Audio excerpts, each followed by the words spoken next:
Guys, welcome back to our beautiful channel clarified learning. आज हम पढ़ने वाले हैं सिंपल हार्मोनिक मोशन एसएचएम।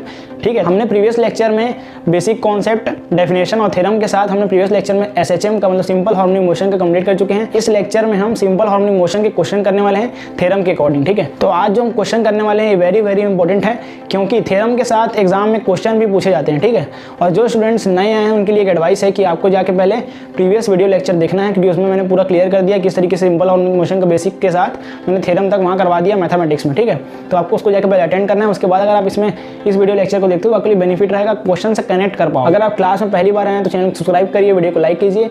चलिए वीडियो को स्टार्ट करते हैं।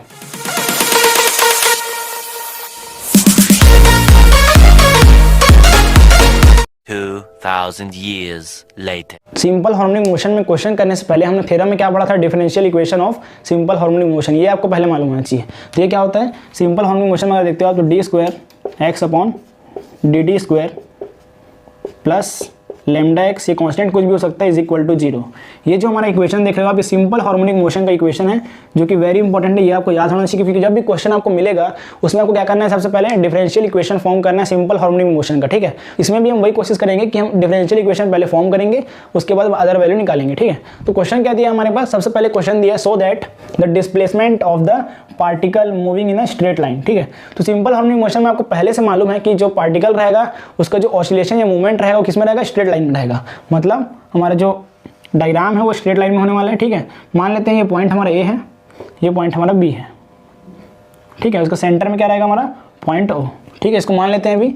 उसके बाद देखते हैं क्वेश्चन में क्या दिया है, is expressed by the equation x is equal to a cos nt plus b sin nt। इसका मतलब क्या, डिस्प्लेसमेंट x का वैल्यू दे दिया है। मान लेते हैं t टाइम पे यहाँ पार्टिकल ने इतना डिस्टेंस कवर कर लिया, जिसको हमने x में नाम दे दिया। ठीक है, तो यहाँ पास आपको x का वैल्यू मिल गया है, किसके रिस्पेक्ट में, t के रिस्पेक्ट, मतलब relation between time and displacement आपको दे दिया है। ठीक है, उसके बाद it describes a simple harmonic motion whose amplitude, amplitude क्या होता है यहाँ पास, एम्पलीट्यूड का मतलब होता है maximum displacement, maximum displacement of the particle, मतलब पार्टिकल का जो मैक्सिमम डिस्प्लेसमेंट है। यहाँ आप देख रहे हो, यहाँ हमने जो मीन पोजीशन क्या है यहाँ पर सेंटर ओ। ठीक है, यहाँ पार्टिकल का जो लास्ट पॉइंट है ये ए और बी, इसके बीच में ही पार्टिकल का जो ऑसिलेशन होगा। मतलब यहाँ पर अगर कोई पेंडुलम हम मान लेते हैं एग्जांपल के तौर में, इसका जो ऑसिलेशन है वो फिक्स रहता है, यहाँ से यहाँ जाएगा, ये रिपीट करेगा अपने मोशन को। ठीक है, तो इसका जो लास्ट पॉइंट है ये हो जाएगा ए, मान लेते हैं सपोज ये बी।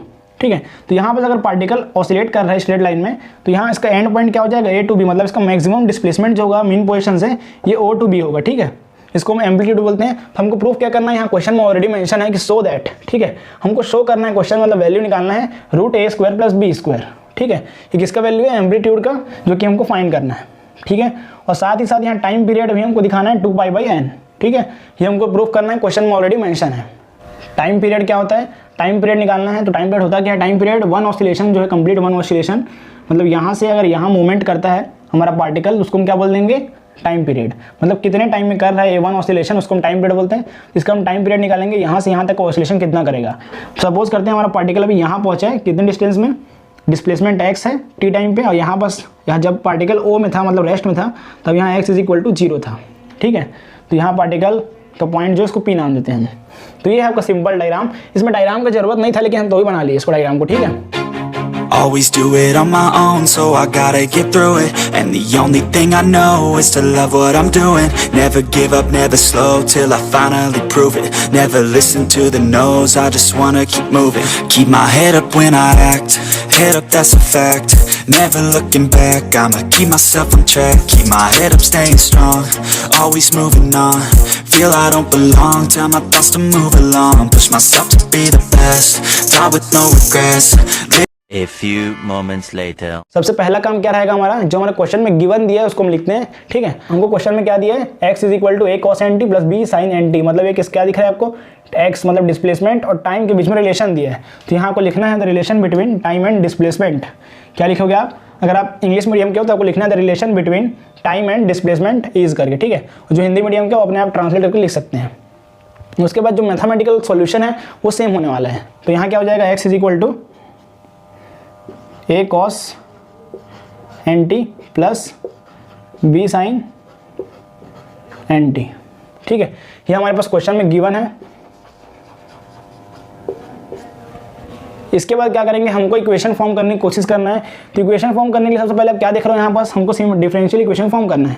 तो उसके लिए क्या करना पड़ेगा, हमको डिफरेंशियल इक्वेशन फॉर्म करने के लिए हमको 2 बार डिफरेंशिएट करना पड़ेगा किसको, एक्स को। तो हम एक्स को डिफरेंशिएट करते हैं, फिर ये क्या हो जाएगा, इसको यहाँ लिखना है आपको डिफरेंशिएटिंग, इसको नाम देते हैं equation number 1, differentiating equation 1 on both side, ये आपको लिखना है। फिर यहाँ क्या आ जाएगा, dx अपॉन में dt is equal to a cos का क्या होता है माइनस साइन एन टी, और एन टी का करेंगे तो क्या आएगा n, टी का 1, ठीक है, टी के रिस्पेक्ट में है। फिर प्लस में b साइन का क्या होता है कॉस एन टी, और एन टी करेंगे तो क्या आएगा n, ठीक है। तो यहाँ से अगर और सिंप्लीफाई किया जाए तो क्या हो जाएगा, dx अपॉन में dt is equal to minus A N sine N T plus में B N cos N T, ये हमारा आ गया। इसको हम सेकेंड इक्वेशन नाम देंगे। यहाँ आपको लिखना है again differentiating equation 2 on both side with respect to t, ठीक है, ये लिखना है आपको। उसके बाद क्या आएगा यहाँ से डी स्क्वायर एक्स अपॉन में d T square is equal to क्या हो जाएगा, ये इसको डिफरेंशिएट करो आप, ए एन साइन का क्या होता है कॉस एन टी का करेंगे तो एन आएगा, फिर प्लस में बी एन कॉस का क्या होता है माइनस साइन, कॉस का क्या होता है माइनस साइन एन टी, ठीक है, और एन टी करेंगे लास्ट में तो क्या आएगा एन। तो यहाँ से अगर आप सिंप्लीफाई कर लिखते हो उसको तो क्या आ जाएगा यहाँ से D square x upon D T square is equal to, ये एन स्क्वायर हो जाएगा माइनस का A N square cos N T, ठीक है, फिर बीच में यहाँ बस इस माइनस को सामने लिखते हैं तो यहाँ माइनस आ जाएगा b n square sine N T, ठीक।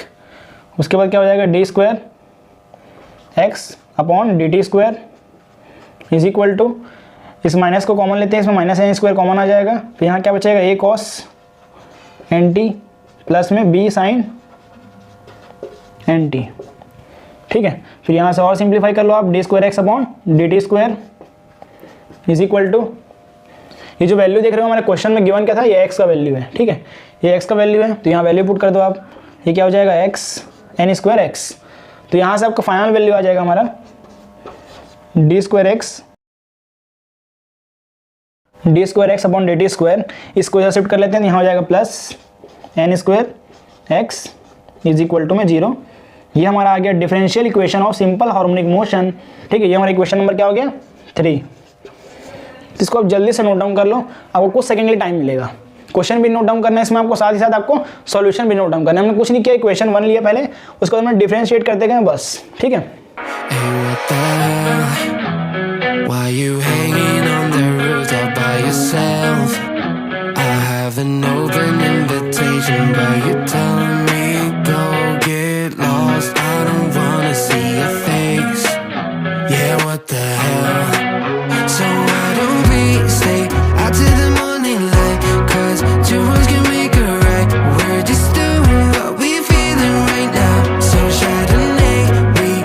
तो चलिए समझते हैं। अब हमने इक्वेशन नंबर 3 तक कंप्लीट कर लिए थे, ठीक है, हमारा इक्वेशन नंबर 3 आ चुका था। तो मैंने आपको सिंपल हार्मोनिक मोशन का जो डिफरेंशियल इक्वेशन बताया था उससे आपको कंपेयर करना है। तो यहाँ पर सब लैम्डा का वैल्यू देख सकते हो, लैम्डा जगह कुछ भी हो सकता है, आपकी बुक में हो सकता है कि म्यू होगा यहाँ पास, ठीक है। तो म्यू का मान लेते हैं वैल्यू, यहाँ लैम्डा हटा लेते हैं, ठीक है। यहाँ क्या आ जाएगा हमारा म्यू एक्स है, तो म्यू का वैल्यू क्या हो जाएगा यहाँ से कंपेयर करने के बाद, यहाँ से हमारा म्यू का वैल्यू आ जाता है एन स्क्वायर। इसका क्या यूज़ है, इसका हमको टाइम पीरियड निकालने में यूज़ होगा। कैसे, हम जानते हैं सिंपल हार्मोनिक मोशन में हमने टाइम पीरियड का फॉर्मूला पढ़ा था, क्या पढ़ा था, टाइम पीरियड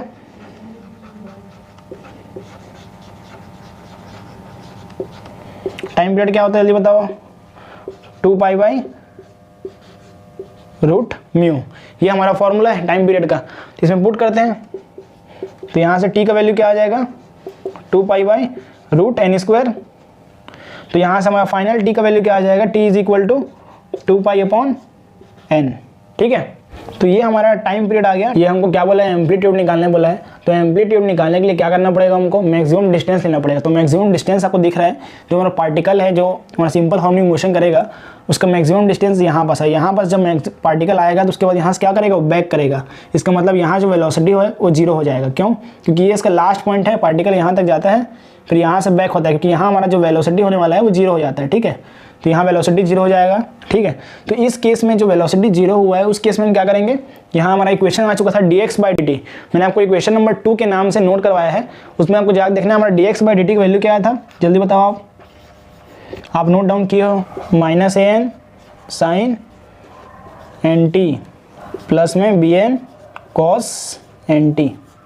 ठीक है, हमारे वैल्यू आया था। आपको मालूम है कि dx/dt क्या होता है, हमारा dx/dt क्या होता है, इसका वैल्यू आप जानते हो ऑलरेडी, क्या होता है इसका वैल्यू, वेलोसिटी बोलते हैं इसको हम। ठीक है, तो ये भी आपको मालूम होना चाहिए।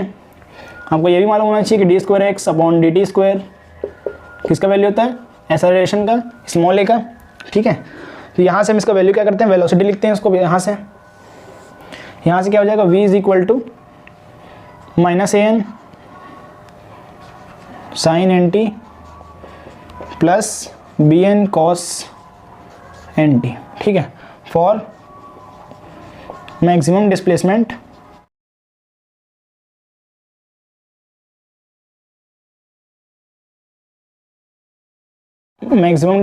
क्या हो जाएगा, यहाँ बस v क्या है, यहाँ बस 0, तो हम v का वैल्यू 0 पुट करेंगे।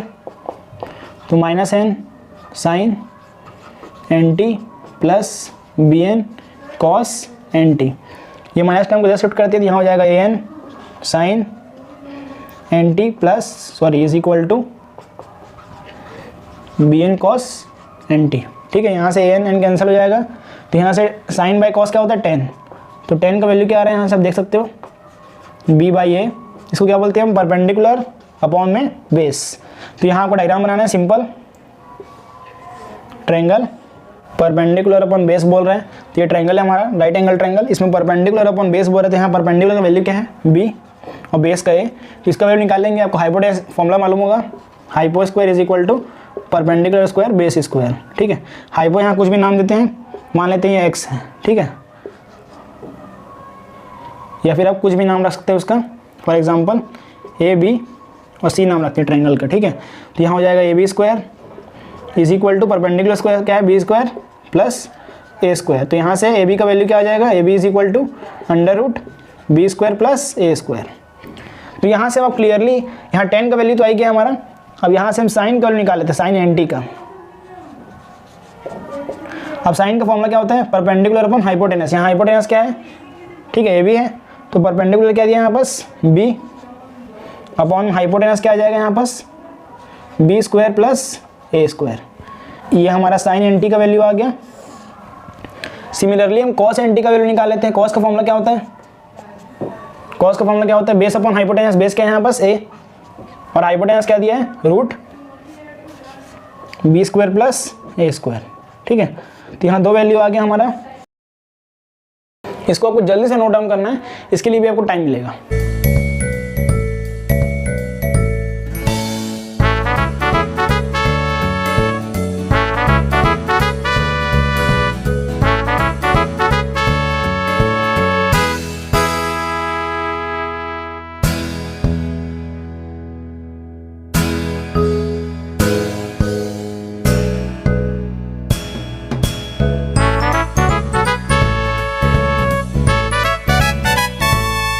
अब जो हमारी इक्वेशन नंबर 1 है, जो कि x is equal to a cos nt plus b sin nt की जो वैल्यू है, उसमें हमको इसका वैल्यू रखना है cos nt का और sin nt का, दोनों का वैल्यू रखते हैं। यहाँ से x का वैल्यू आएगा मतलब मैक्सिमम डिस्प्लेसमेंट। ठीक है, हमने इस इक्वेशन को इक्वेशन नंबर 1 माना था, आपने नोट किया होगा। तो यहाँ वैल्यू रखते हैं हम, तो यहाँ वैल्यू रखने से क्या आ जाएगा, a cos nt का वैल्यू क्या दिया है यहाँ पास, a upon √b² plus a² plus में b √b upon sine nt की value b upon b² plus में a²। ठीक, तो यहाँ से x का वैल्यू क्या आ जाएगा, a² प्लस b², एलसीएम भी ले लिया हमने, फिर रूट में a² प्लस b²। तो इसको हम क्या कर देंगे, √a² प्लस b², फिर मल्टीप्लाई में √a² प्लस b²। इसको हम ये लिख सकते हैं। ठीक है, फिर अपॉन में √a² प्लस बी स्क्वायर। यहाँ से एक कैंसिल हो जाएगा, तो यहाँ से फाइनल हमारा x का वैल्यू क्या आ जाएगा, रूट में ए स्क्वायर प्लस बी स्क्वायर। हमारा प्रूफ हो चुका है, जो हम पहला प्रूफ करने वाले थे, एम्पलीट्यूड।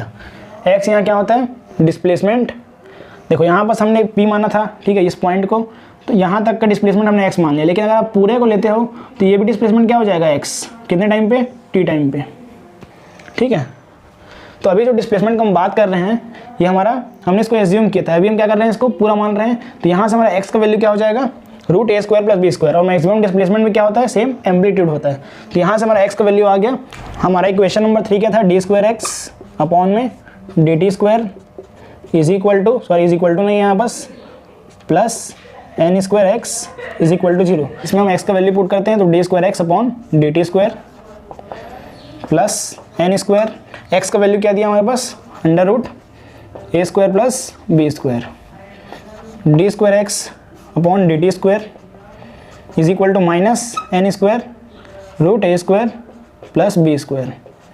यहाँ जो वैल्यू नेगेटिव आया है, इसका मतलब क्या हुआ, ये लेस देन 0 है। इसको आपने पढ़ा होगा रूल को एप्लीकेशन ऑफ डेरिवेटिव्स में, जिसमें हम डबल डिफरेंशिएशन जब भी करते हैं और यहाँ बस टर्म नेगेटिव में आता है, इसका मतलब वो क्या होता है, मैक्सिमम। तो यहाँ बस क्लियरली दिख रहा है आपको x क्या है, मैक्सिमम, x इज मैक्सिमम। हमने प्रूव भी कर दिया कि x हमारा मैक्सिमम है, ठीक है। तो x जब मैक्सिमम है, इसका मतलब क्या हो गया, मैक्सिमम डिस्प्लेसमेंट हो गया। इससे ये प्रूव होता है कि हमारा एम्पलीट्यूड का वैल्यू प्रूफ हो चुका है। ये तो दिख ही रहा है, लेकिन हमने मैथमेटिकल भी प्रूफ कर दिया, ठीक है। टाइम पीरियड भी मैंने आपको वैल्यू निकाल के दिखा दिया था। t का वैल्यू क्या आया था हमारा, 2π/n। ये कहाँ से आया था, इसका सिंपल फॉर्मूला हमने पढ़ा था थ्योरम में। अगर आप उस वीडियो लेक्चर को नहीं देखे तो आप जाकर जरूर देखिए, ठीक है। इसका सिंपल फॉर्मूला क्या था, 2π/√μ। तो म्यू का वैल्यू हमारे यहाँ पास क्या, n स्क्वायर, हमने पुट किया, वैल्यू आ गया था, ठीक है। दिया हमारा टाइम पीरियड भी प्रूफ हो गया। तो ये हो गया आज का क्वेश्चन। बहुत इजी क्वेश्चन है, स्कोरिंग है, लेकिन एग्जाम में बहुत पूछा जाता है, ठीक है। ये एग्जाम में पूछा भी जाता है क्वेश्चन, ठीक है। कुछ सेशन पसंद आया तो आप चैनल को लाइक करिए। मिलते हैं फिर अगले वीडियो में नए टॉपिक के साथ। तब तक के लिए जय हिंद, जय भारत, वंदे मातरम।